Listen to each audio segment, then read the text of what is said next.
तो आप सब आ गए। वैभव, विशाल, नीतू, आप सबकी एक डिमांड थी। आस्था और विनम्र तो खैर डिमांड नहीं की थी, बोला आप सबकी एक डिमांड थी कि क्या लिखें, कैसे लिखें, कुछ समझ नहीं आ रहा है। रजत भी था उस वक्त जब उसने मुझे बोला था, तो मैंने एक पीडीएफ तैयार किया हुआ है। ठीक है, I prepared a PDF file and I'm going to send on your WhatsApp group this time. And right now, just check and tell me that it is good for you or not. Right now, अभी मैं send कर रहा हूँ उसी group पे जिस group पे मैंने ये सब सेंड किया है। तो तुरंत उसे देखिएगा और तुरंत पीडीएफ मैंने बनाया एक, जैसे कि किताब मुझे मिला था, टॉपिक वाइज बहुत शानदार था। तो मैंने इसका देखा कि जो भी इम्पोर्टेंट फैक्ट्स थे, इंपॉर्टेंट फैक्ट्स जो थे उसी पे बेस्ड करके वो पीडीएफ मैंने तैयार किया है। तो I think it is beneficial for you. Let's see, तुम लोग चेक कर लो कैसा है, क्या तुम्हें फायदा पहुंचा रहा है कि नहीं पहुंचा रहा है। अगर नहीं पहुंचाएगा तो फिर उसको दूसरी तरफ से हम देखेंगे। ठीक है, तो आपके व्हाट्सएप ग्रुप, क्योंकि यहाँ तो शेयर कर नहीं सकते इस ग्रुप पे तो कुछ आया नहीं अभी। तो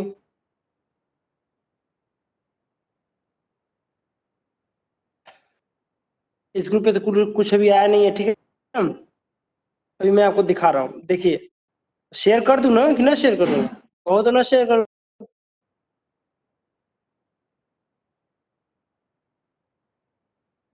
वैभव, सब व्हाट्सएप पे करेंगे ना?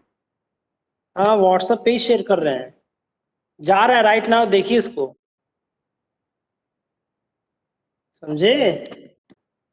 गर्ल्स और बॉयज दोनों पे जा रहा है वो चीज, एक बार चेक करिए। गया कि नहीं गया? 9 पेज का मेरा पीडीएफ है जो मैंने बनाया हुआ है। इसके वो चेक करिए, तुरंत तुरंत से नोट करिए। 15 MB का है, ज्यादा ऊपर नहीं है वो। और मुझे बताइए, क्योंकि आपने कहा था मैं पढ़ा रहा हूँ, शायद आपको समझ नहीं आ रहा है वो चीज। At least what you have to write there, what you don't have to write there. तो दैट इज अ सॉल्यूशन कि तुम्हें लिखना है। जो मैं पीडीएफ भेज रहा हूँ, जो मैंने भेज दिया है राइट नाउ, तो वो उसे चेक करो। और शायद मैंने जहां तक पढ़ाया हुआ है वो सब का कैसे लिखना है, और चाहो तो उसमें भी तुम काट छाट कर सकते हो कि कितने पॉइंट्स तुम्हें चाहिए, कितने पॉइंट्स से चाहिए। और मैं तुम्हें बता भी दूंगा कितने पॉइंट्स चाहिए, कितने नहीं चाहिए। मिला कि नहीं तुम लोगों को पीडीएफ?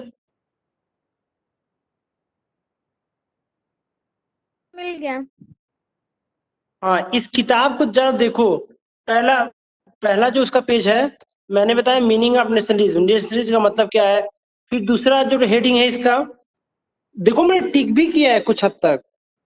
तो तुम्हें पूरा पढ़ तो लो, लेकिन तुम्हें जहां तक टिक किया हूँ, जहां तक तुम्हें ऐसा लगता है कि ये इंपॉर्टेंट है, नेशनलिस्ट का मतलब मैंने जहां तक टिक किया, आई थिंक इससे अधिक नहीं लिखना है। समझे कि नहीं? पढ़ पूरा लेना, फिर बाद में देखो एक और मैंने टिक किया हुआ है, नेशन क्या है, नेशन के विषय में यहाँ 4 लाइन दिया हुआ है, तो 2-4 लाइन मैंने टिक किया हुआ है ये सब। तो तुम देख लेना इसको। अब देखो क्वेश्चन, दूसरा क्वेश्चन बनता है इसमें कि factor which gave rise to nationalism in Europe, ऐसा कौन सा फैक्टर था जिससे कि यूरोप में नेशनलिज्म आया। ये क्वेश्चन बन सकता है कि नहीं बन सकता? नहीं तो दैट कैन बी फॉर्म ना, क्वेश्चन बन सकता है ना? नहीं तो yes sir, it can be. हाँ, तो ये फॉर्म होगा। तो इसके क्या क्या फैक्टर्स के आंसर आपको, डॉक्ट्रिन ऑफ फेडरलिज्म, जो सामंतशाही व्यवस्थाएं थे, देखो हिंदी भी लिखा है उसका। होता है कुछ वर्ड्स ऐसे होते हैं जिसके थोड़ी सी दिक्कत आती है, तो उसका चेक करना होता है। ठीक है ना? तो ऐसे हैं। और इसके पॉइंट्स आपके वार्स हैं, फॉरेन रूल्स हैं, कैसे कैसे क्या दिए हैं। अब देखो, हेडिंग्स तो करने हैं आपको, अनडाउटली हेडिंग्स लिखने हैं। हेडिंग में कितना लिखना है वो भी मैंने टिक किया हुआ है। लेकिन अगर आपको लगता है कि और भी चीजें इसमें लिखी जा सकती हैं, या फिर और ही, क्योंकि इसे पूरा दिया हुआ है, पूरा लिखने में तो हालत खराब हो जाएगा, ये मुझे पता है। तो तुम्हें भी लगे कि अगर ये इंपॉर्टेंट है, जो मुझसे मिस हो रहा है, जो मैंने टिक नहीं किया हुआ है, तो तुम अपने मन से भी वो चीज लिख सकते हो। ठीक है ना? सुन रहे हो कि नहीं? वैभव, आस्था, सुकृति, सब सुन रहे हो ना? सर सुन रहे हैं। तो ये यस सर। बढ़िया बढ़िया, ये बढ़िया चीज है ना, मतलब जो तुम्हें फायदा पहुंचाए ना। और रजत, वैभव, विशाल, तुम्हें कोई आप दिक्कत है यहाँ पर? आप तो लिख भी सकते हो इसको। आगे क्वेश्चन क्या बन सकता है ये देखो। ऐसे ही पीडीएफ बना के भेजूंगा हेडिंग वाइज, क्योंकि ये किताब दूसरा, ये किताब देखो, ये मैंने तीसरे पीडीएफ में नो का और एक लड़के का सिंबल नो दिया हुआ है। मतलब इसका अंतर क्या है, ये तुम्हें नहीं लिखना था। French revolution, Napoleon rise of nationalism, ये तुम्हें लिखना नहीं था, क्योंकि मेरा क्वेश्चन इस पे नहीं बन रहा था।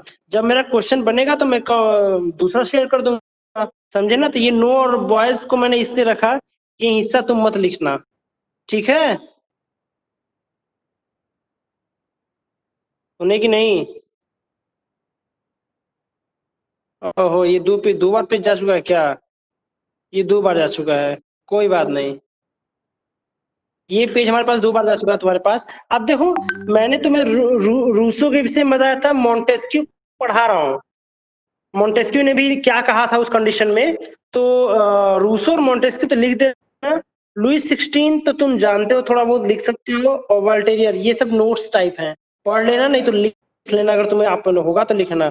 देखो, चौथे पांचवें पेज में आपको चौथे में क्या है, सिविल कोड 1804 के क्या फायदे और नुकसान थे, ये दिया हुआ है, ठीक है। 5 पॉइंट लिखना इंपॉर्टेंट है, समझ गए कि नहीं। सिविल कोड 18, इसीलिए मैंने उतना ही पिक्चर्स दिया है जितना तुम्हें क्वेश्चन बना सकता हूँ या क्वेश्चन बन सकता है, ठीक है। अब क्या है अगला क्वेश्चन, देखो अगले क्वेश्चन में है, steps taken by the French revolution to create a sense of collective identity among the French people. अब मैंने तुमको होमवर्क दिया था, याद है? मैंने तुम लोगों को होमवर्क दिया था क्वेश्चन करने के लिए, एक रेसिपी इमेजिनी, और ये वाला क्वेश्चन, और एक और क्वेश्चन था, याद नहीं आ रहा, 3 क्वेश्चन दिया था। आप लोगों ने तो ये होमवर्क किया कि नहीं? 3 दिया था पागल, एक गुसेपी सर मेजनी 2 था। और 5 दिए थे। हाँ, 2 मेरा 5 सब 1 एक। अरे गुसेपी मेजनी एक था, आइडेंटिटी ये वाला क्वेश्चन, जो आंसर मैंने अभी आपको भेजा है, steps taken by the French revolution to create a sense of collective identity, red colour में दिया हुआ है ना। आप इसको भी एक बार देख लीजिएगा, डॉक्यूमेंट देख रहे नहीं, जो मैंने भेजा मैं उसकी बात कर रहा हूँ। हेलो, सभी लोग वो चीज देखे जो मैं कह रहा हूँ देखने के लिए। मैंने जो शेयर किया है डॉक्यूमेंट आपके व्हाट्सएप पर, वो देख रहे हैं कि नहीं देख रहे हैं अभी? हेलो,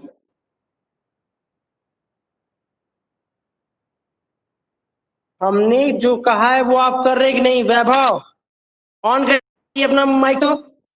सुलभ, रजत, मैंने जो आपको डॉक्यूमेंट भेजा है आपको वही चेक करना है, क्योंकि फिलहाल में मैं वही समझा रहा हूँ कि तुम्हें कॉपी पे लिखना है तो कैसे लिखना है, ठीक है ना।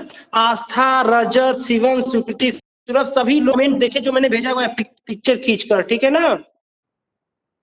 आगे देखिए, आप क्वेश्चन ये बन सकता है कि ऐसे कौन से स्टेप्स थे जिन्होंने, अगर ये ना मन करे तो मत लिखना, कौन सा, contribution of the French revolution in the arousing the spirit of nationalism. एक था ना, जब उन लोगों ने नेशनलिज्म 9th में पढ़े थे, जब उन्होंने क्या किया था, जैकोबिन क्लब जीत गया था, या फ्रांस में डेमोक्रेसी आ गई थी, तो ये लोग नेशनल के जो थॉट्स थे वो विदेशों में, यानी फॉरेन कंट्री, यूरोपियन के डिफरेंट डिफरेंट कंट्री में ले जाना स्टार्ट किए थे। तो इसको एक बार पढ़ लेना, क्योंकि इसमें जो यहाँ मैंने जो जो टिक लगाए हैं हमने, एक बार उसे पढ़ लेना, ठीक है। अगर मन करे तो इसमें काट छाट के लिख लेना, ठीक है ना। अब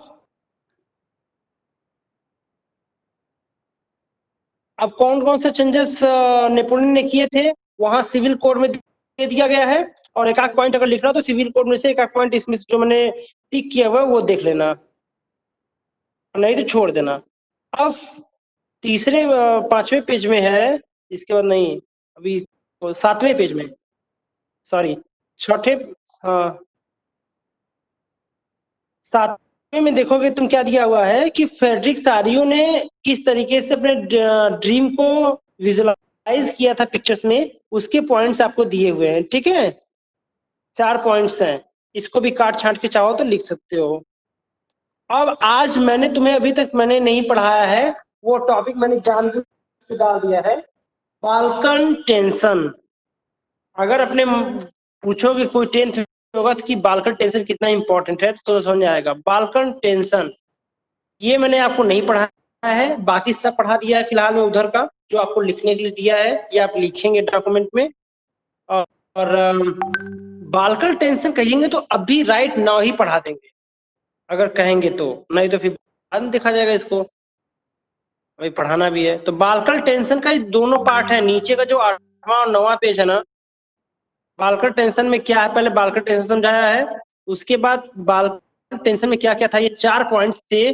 4 पॉइंट्स में आप 3 लिख लीजिएगा, मन करे तो चौथा भी काट छाट के लिख लीजिएगा, अगर आपको लगे कि नहीं सही है, समझ में आ रहा है तो, ठीक है। और रजत, वैभव, विशाल, बाकी मैं सबसे ये कहूंगा कि आप सभी, सर आपका वॉइस नहीं आ रहा है, अच्छा सुलभ, वॉइस वॉइस अभी भी नहीं जा रहा है। आस्था, सभी लोगों से मैं एक रिक्वेस्ट करूंगा कि आप लोग पढ़ते रहिए और इस तरीके से डॉक्यूमेंट में आपको भेजता रहूंगा ताकि क्वेश्चन आंसर करने में आपको दिक्कत ना आए। सुन रहे ही नहीं? हेलो, आप किसी को कोई डाउट है तो पूछो, स्पेशली वैभव, विशाल, रजत, शिवम, सुलभ, बॉयज स्पेशली पूछें। नीतू, आस्था, स्वीकृति भी आप पूछ सकती हैं, अगर जो पेजेस मैंने आपको शेयर किए हैं अगर उसमें डाउट है तो। मैंने ये पेजेस इसलिए शेयर किए कि बुक में आप कंफ्यूज जाएंगे कितना लिखना है और कितना नहीं लिखना है, ठीक है। तो एक दूसरी किताब से मैंने पेजेस आपको शेयर किए हैं, ये हेडिंग वाइज भी है, और क्वेश्चन आंसर इतना कर लेंगे तो क्वेश्चन आंसर में आपको सब आ जाएगा, मुझे पता है। बोलिए वैभव, रजत, मतलब सही है या फिर और भी कुछ दे?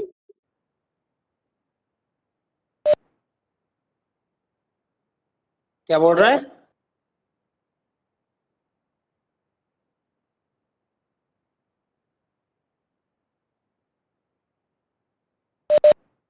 सर बाल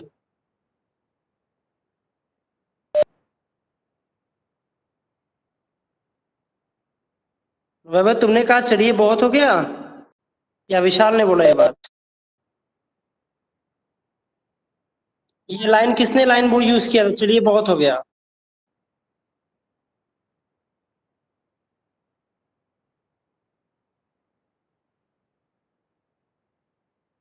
सर सर बालकल टेंशन बाद में पढ़ाएंगे। अभी पढ़ा दे रहे हैं, रुको तो इसी वक्त इसे खत्म कर देना, लिखने में आसानी हो जाएगी तुम्हें।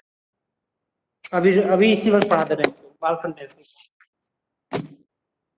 लिखने में आसानी हो जाएगी। बाल्कन टेंशन क्या था, बाल्कन टेंशन का जो एक क्या बोलोगे, ये जो इसकी सिचुएशन थी, मतलब ये यूरोप में कहाँ फिट बैठता था, मतलब इसकी लोकेशन क्या थी, तो the state between the Black Sea and the Adriatic Sea, like Bulgaria, Serbia, Bosnia and the Herzegovina etcetera. मतलब ये जो बाल्टिक जो ये बाल्कन स्टेट था, ये एड्रियाटिक सी और ब्लैक सी के मध्य में था, ठीक है ना। और नॉन मतलब कि बाल्कन, अब इसमें कौन कौन से बुल्गारिया, सर्बिया, बोस्निया, ये सब मिलकर क्या कहलाते थे, बाल्कन स्टेट कहलाते थे, ठीक है। ये सब मिलकर क्या कहलाते थे, बाल्कन स्टेट। मतलब बाल्कन स्टेट ब्लैक सी और एड्रियाटिक सी के बीच में था, और बाल्कन स्टेट में थे कौन कौन, तो सर्बिया, बोस्निया, हेर्जेगोविना, ये सब स्टेट जो थे वो बाल्कन स्टेट में इंक्लूड थे। For a long time, these states were bone of contention between various European power and Turkey.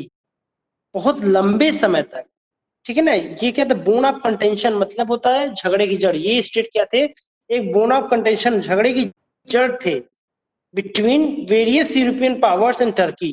किसके किसके बीच में, बहुत सारे यूरोपियन पावर जो थे और टर्की जो थे, इनके बीच में झगड़े की जड़ थे। मतलब हम कहे कि हमें हमें चाहिए बाल्कन, तुमको तुम्हें चाहिए,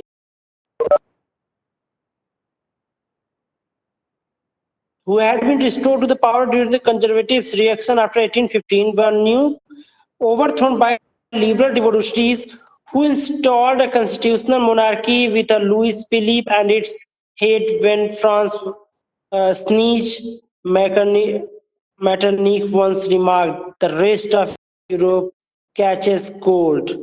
तो जुलाई रिवॉल्यूशन, ये मार्क कर लेना अपने में, अपने में आप इसे इसे स्वीकार, रिक्वेस्ट मानो, ये रिक्वेस्ट इसे स्वीकार करो, एक्सेप्ट करो रिक्वेस्ट मेरा, ठीक है, गुड। ये वाला जो टॉपिक है इसको आप लोग वो कर लीजिएगा, पहली बात लाइन अंडरलाइन कर लीजिएगा, ये लाइन, ये ड्यूक मेटरनिक ने एक बात कही थी कि ये लाइन आप रख लीजिए, व्हेन फ्रांस स्नीज, उस समय क्या हुआ, जब पहली बार क्या हुआ 1830 में, कौन आया था 1830 में, एक बार फिर से फ्रांस में जुलाई का, देखो जुलाई का विद्रोह रिबल माना जाता है। 1830 में क्या हुआ, जो बोर्बन डायनेस्टी थी उसको एक बार फिर से उखाड़ फेंका गया, जो 1815 में एक बार जब नेपोलियन की हार हुई थी, एक बार वापस लाया गया था। तो उसके बाद क्या हुआ कि 1830 में एक बार फिर से जो लिबरल लोग थे, उदारवादी लोग थे, उन्होंने क्या किया था कि बोर्बन डायनेस्टी को एक बार फिर से उठा के बाहर फेंक दिया था, ठीक है ना। उसकी जगह क्या हुआ था, एक संवैधानिक, मतलब एक कॉन्स्टिट्यूशनल मोनार्की सिस्टम स्टैब्लिश किया गया था। अब क्वेश्चन तुम्हारा बनेगा कि कॉन्स्टिट्यूशनल मोनार्की सिस्टम क्या है। कॉन्स्टिट्यूशनल मोनार्की सिस्टम वो होता है कि जिसमें राजा नाम का रहता है। जैसे इस स्कूल को ये स्कूल चल रहा है ना, इस स्कूल में अगर यहाँ पे कुछ ऐसा होता तो मान लो प्रणय सर केवल नाम के रहते, चलाता कौन स्कूल, सृष्टि मैम, कोऑर्डिनेटर सर, जितने लोग हैं कोऑर्डिनेटर लोग हैं वो आपस में मिलकर चलाते, बस नाम होता कि भैया प्रणय सर है, ठीक है ना। तो कॉन्स्टिट्यूशनल मोनार्की सिस्टम का मतलब ये होता है कि वहां पर नाम का राजा है, बाकी सब कुछ नियम कानून संविधान के अनुसार होगा, ठीक है ना। और वहां का राजा किसे बनाया गया था, लुइस फिलिप बनाया गया था। उस वक्त लुइस 16 नहीं था, लुइस फिलिप था, ठीक है। और मैटरनिक, ड्यूक मैटरनिक ने एक बात कही थी कि जब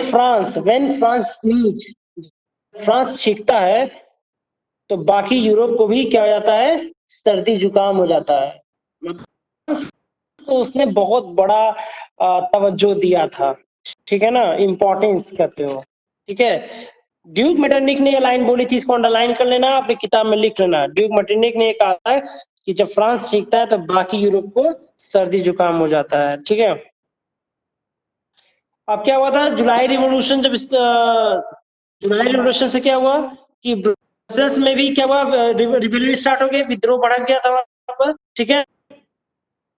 और ब्रसेल्स में विद्रोह होने का मतलब, जो भी विद्रोह हुए वहां पर, जो भी फाइट्स या वार हुए, उसका सबसे बड़ा कॉन्सिक्वेंस या परिणाम क्या हुआ कि यूनाइटेड किंगडम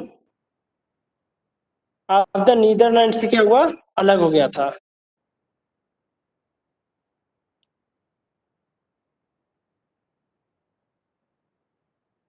देखो यहाँ लिखा है ना, the July revolution sparked an uprising which led to the Belgium breaking away from the United Kingdom of the Netherlands।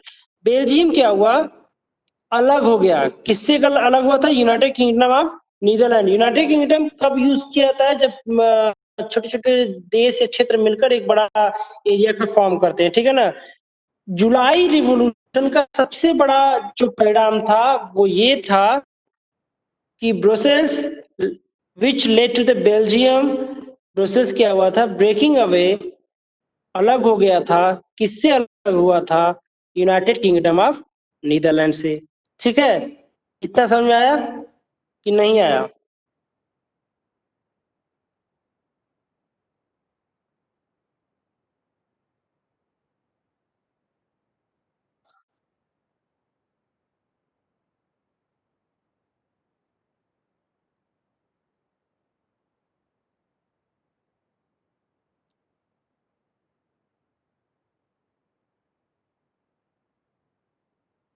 अब क्या थी, अब एक और इंसिडेंट हुआ था यूरोप में, देखते वो इंसिडेंट कौन सी थी। An event that mobilized nationalist feelings among the educated elite across was the Greek War of Independence। Greek war देखो बहुत इंपॉर्टेंट है, अभी मैं इसका पीडीएफ आज बना के भेजूंगा शाम तक, इतना भेजा हो तो इसका पूरा बना के पीडीएफ बना के भेजूंगा। अगर तुम्हें लगता है ये सही है तो ठीक है। तो ग्रीक वार सबसे बड़ा वार कह सकते हो। Greece had been a part of Ottoman Empire since the 15th century. Greece किसका पार्ट था? ऑटोमन एम्पायर का पार्ट था ग्रीस, ठीक है ना। और ऑटोमन एम्पायर में कौन कौन से थे देश बताओ? इटली, जर्मनी, ये सब थे, ठीक है ना, ऑटोमन एम्पायर में। अब क्या था?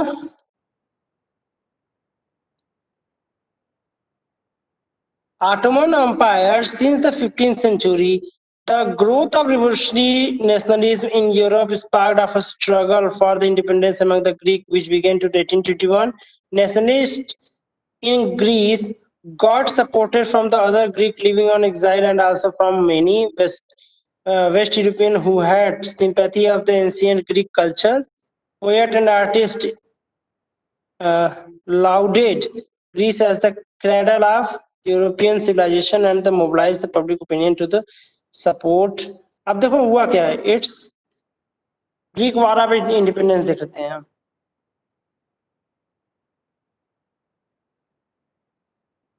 एक सबसे बड़ी घटना वहां पर हुई थी, वो घटना थी ग्रीक वार, ठीक है ना।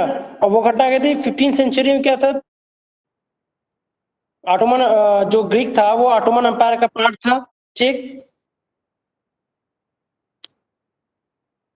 और जो जो ग्रीक के लोग थे वो अपना स्ट्रगल टू सरवाइव करने के लिए, ग्रीक में ही क्या हुआ था, तुर्की बहुत ज्यादा प्रेशर डाल रहा था, ठीक है ना। इसको मैं इससे बताता हूँ। देखो हुआ क्या था कि Greek was granted independence according to his the treaty. The Greek war independence was fought from the 1827 to 1829 between Turkey and Greece. Between the 15th and 17th century, Turkey had established its control on many Balkan states. हुआ क्या था कि 17th century के आसपास Turkey पे क्या हुआ था? बाल्कन स्टेट पे टर्की का कब्जा हो गया था। That lay between the Adria, okay. Greek was one of them. Greek क्या था? उसी बाल्कन पार्ट का हिस्सा था ग्रीक उस वक्त, ठीक है ना। But due to the various causes a war broke out between the Greek and the Sultan of Turkey. अब वहां पे तुर्की और ग्रीक के बीच में क्या हुआ? युद्ध छिड़ गया, ठीक। The Greek in order to cast off slavery of Sultan of Turkey, मतलब दासत्व को उन्होंने स्वीकार नहीं किया। First of all revolted in 1821, सबसे पहले उन्होंने 1821 में क्या किया? युद्ध स्टार्ट किया, मैंने संघर्ष में स्टार्ट कर दिया था।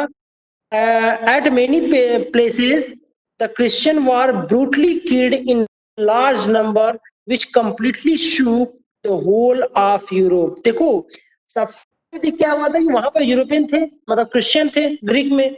अब ग्रीक में ब्रूटली किल्ड का मतलब बहुत बुरी तरीके से जो टर्की के एम्पायर जो राजा थे उन लोगों ने क्या किया, ग्रीक के लोगों को मारा बहुत बुरी तरीके से। जब बुरी तरीके से उन्हें तंग कर दिया, मतलब कि जान से मार दिए, तब क्या हुआ कि ये बात सबके मतलब पूरे यूरोप में फैल गई। मतलब बहुत लोगों को दुख हुआ। फिर लोगों ने क्या किया? In such a state of affair England, France, Russia help Greek. England, France और रसिया जो था उसने ग्रीक की मदद की। 1827 में ग्रीक का जो सुल्तान है उसे हरा दिया जाता है और फिर होती है एक संधि जिसको बोलते हैं ट्रीटी ऑफ एड्रिनापोल। समझ गए? अब ट्रीटी ऑफ एड्रिनापोल या फिर बोल सकते उसे एक संधि होती है। एक मिनट रुक जाओ।